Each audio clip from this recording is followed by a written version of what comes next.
اعتقد يا جماعة انه لو اتعمل استفتاء على اسوأ فيديو سنة 2025 الفيديو ده هيفوز باكتساح. قولي مميزات العريس.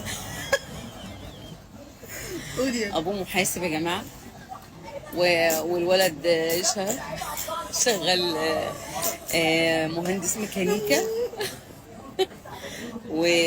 ومعاه مبلغ محترم مشغله في التجاره.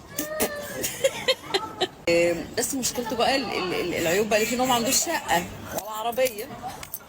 واخدين بالكم يعني؟ فعلا ده عيب، هو ابوه. امه ست محترمه جدا. العيب ان هو ما عندوش شقه ولا عربيه.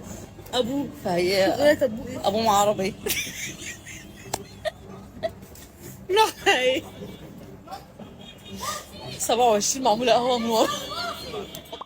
هو بكرة ممكن يشتري عربية، لكن اللي ما عندوش أدب عمره ما هيعرف يشتريه. بكرة ربنا يغنيه بالمال الحلال وبالزوجة الصالحة. العيب الحقيقي انك انت وامك تتريقوا على شاب مكافح قرر انه يدخل البيت من بابه، بس ربنا رحمه منك ومن امك. مستني آرائكم في التعليقات. صلوا على النبي.